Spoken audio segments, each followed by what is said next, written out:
ఇదే అంశానికి సంబంధించి మరిన్ని అప్డేట్స్ మా కరెస్పాండెంట్ సురేష్ అడిగి తెలుసుకుందాం. సురేష్, ఈ రోజు లోకేష్ తాడిపత్రి అలాగే అనంతపురం నియోజకవర్గాల్లో పర్యటించనున్నారు. ఓవరాల్ గా అప్డేట్స్ ఏంటి? టీడీపీ జాతీయ ప్రధాన కార్యదర్శి నారా లోకేష్ చేపట్టిన శంకారం సభలకు జనం పోటెత్తుతున్నారు. ఇప్పటికే ఉమ్మడి అనంతపురం జిల్లాలో సత్సాయి జిల్లాలో 5 నియోజకవర్గాలతో పాటు అనంతపురం జిల్లాలో 3 నియోజకవర్గాల్లో శంకారాం సభలు పూర్తయి పెద్ద ఎత్తున శంకారాం సభలకు జనం పోటెత్తున్నారు. టీడీపీ నేతలు కార్యకర్తలు కూడా పెద్ద ఎత్తున హాజరవుతున్న పరిస్థితి కనిపిస్తుంది. ఎక్కడికెక్కడ ఏదైతే స్థానికంగా ఉన్న ఎమ్మెల్యేలు మంత్రులతో పాటు వైసీపీ నేతలు చేస్తున్న అరాచకాలను టీడీపీ నేత నారా లోకేష్ ఎండగడుతున్నారు.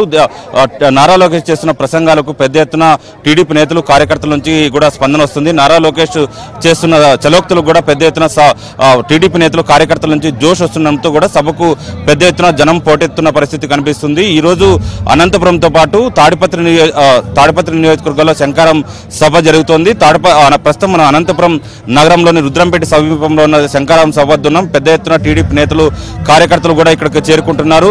మరికొద్దిసేపట్లోనే శంకారం సభ ప్రారంభం కానున్న నేపథ్యంలో ఇందుకు సంబంధించి పూర్తి స్థాయిలో ఏర్పాట్లు చేశారు. ముఖ్యంగా నారా లోకేష్ బాబు షూరిటీ భవిష్యత్తు గ్యారంటీ కార్యక్రమంలో భాగంగా ఉత్తమ ప్రతిభ కనబరిచిన కార్యకర్తలకు ప్రశంసా పత్రాలు అందజేస్తున్నారు. వారితో నేరుగా మాట్లాడుతున్నారు. రానున్న ఎన్నికలు చాలా కీలకమైనవి. ఎన్నికల్లో ఏ విధంగా పనిచేయాలి, ఏ విధంగా ప్రజల్లోకి వెళ్లాలనే దానిపైన తీవ్రస్థాయిలో వారితో ముఖాముఖిగా మాట్లాడడంతో పాటు వారిని ఉత్సాహపరుస్తున్న పరిస్థితి మనకు కనిపిస్తుంది. పెద్ద ఎత్తున టీడీపీ నేతలు కార్యకర్తలు కూడా ఇక్కడికి చేరుకుంటున్నారు. అనంతపురం అర్బన్ మాజీ ఎమ్మెల్యే వైకుంఠం ప్రభాకర్ చౌదరి మన దగ్గర ఉన్నారు. ప్రభాకర్ చౌదరి గారు ఏం చెప్పదలుచుకున్నారు? పెద్ద ఎత్తున శంకరం సభకు తరలి వస్తున్నారు.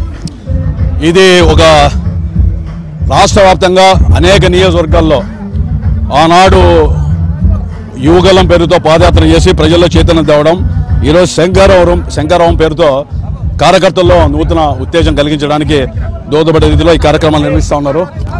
ఈ కార్యక్రమంలో భాగంగా అనంతపురం జిల్లా ముఖ్య కేంద్రంలో ఈరోజు ఈ కార్యక్రమం నిర్వహిస్తున్నారు. పెద్ద ఎత్తున ఈ కార్యక్రమంలో ప్రజలు, కార్యకర్తలు, బూత్, అదేవిధంగా క్లస్టరు, యూనిట్లంతా కూడా పార్టిసిపేట్ చేస్తున్నారు. ఇది నిజంగా ఒక టానిక్ లాగా ఈ సభ పనిచేస్తుందని చెప్పి మేము ఆశిస్తున్నాం. ఎందుకంటే గతంలో చేసిన అభివృద్ధి భవిష్యత్తులో ప్రభుత్వం వస్తే ఏం చేస్తామని కూడా ప్రజలకు నారా లోకేష్ బాబు హామీలు ఇచ్చేటువంటి సభగా మేము భావిస్తూ ఉన్నాం. తప్పకుండా ప్రజల్లో విశ్వాసం పెంపొందించడానికి ఎన్నికల సమర శంకారంగా దీన్ని మేము భావిస్తూ తప్పకుండా కార్యకర్తలంతా కూడా భవిష్యత్తులో తెలుగుదేశం జనసేన పార్టీల ప్రభుత్వం రావడానికి దోహదపడుతుందని చెప్పి ఆశిస్తున్నాం. ఎక్కడికక్కడ ఏదైతే స్థానికంగా ఉన్న ఎమ్మెల్యేలు మంత్రుల అవినీతిని నారా లోకేష్ ఎండగడుతున్న పరిస్థితి ఉంది. చేస్తున్న విమర్శల పట్ల పెద్ద ఎత్తున కూడా స్పందన కనిపిస్తున్న పరిస్థితి కనిపిస్తుంది. ఎట్లా చూస్తారు? ఇది నిజంగానే ఒకప్పుడు శాసనసభ్యుల గురించి ఏదైనా మాట్లాడాలంటే భయం, రాజకీయ పార్టీల నాయకులు మాట్లాడితే మరొక కేసులు, దాన్ని అన్నింటినీ ఛేదించి ఇది ప్రజాస్వామ్యబద్ధంగా మా హక్కు ఉందని చెప్పి నారా లోకేష్ బాబు ఆయా ప్రాంతాల్లో అవినీతిని ఎలుగెత్తి చాటడం మూలంగా చైతన్యంగా ప్రజల్లో కూడా అవగాహన ఏర్పడింది ఈ ప్రభుత్వంలో జరిగేటువంటి దురగతాలు, అవినీతి, అక్రమాలు. సో ఇది కూడా ప్రజల్లో చైతన్యం కావడానికి కూడా దోహదపడుతోంది. నారా లోకేష్ చేపట్టిన శంకారం సభ అనేది ప్రజల్లో చైతన్యం తీసుకురావడానికి దోహదపడుతుంది. పెద్ద ఎత్తున టీడీపీ నేతలు కార్యకర్తలు కూడా తరలి వస్తున్నారు. ఏదైతే ఎన్నికలకు పార్టీ నేతలు శ్రేణులను సన్నద్ధం చేయడంలో భాగంగా నారా లోకేష్ చేపట్టిన శంకారం సభ పెద్ద ఎత్తున తరలి వస్తున్న నేపథ్యంలో ఇందుకు సంబంధించి పూర్తి స్థాయిలో ఏర్పాట్లు చేశారు.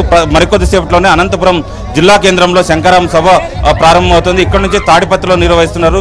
పెద్ద ఎత్తున శంకారం సభకు టీడీపీ నేతలు కార్యకర్తలు తరలి వస్తున్న నేపథ్యంలో టీడీపీ శ్రేణుల్లో కొత్త జోష్ ఏర్పడిందని చెప్పవచ్చు. Vote studio. Thank you Suresh.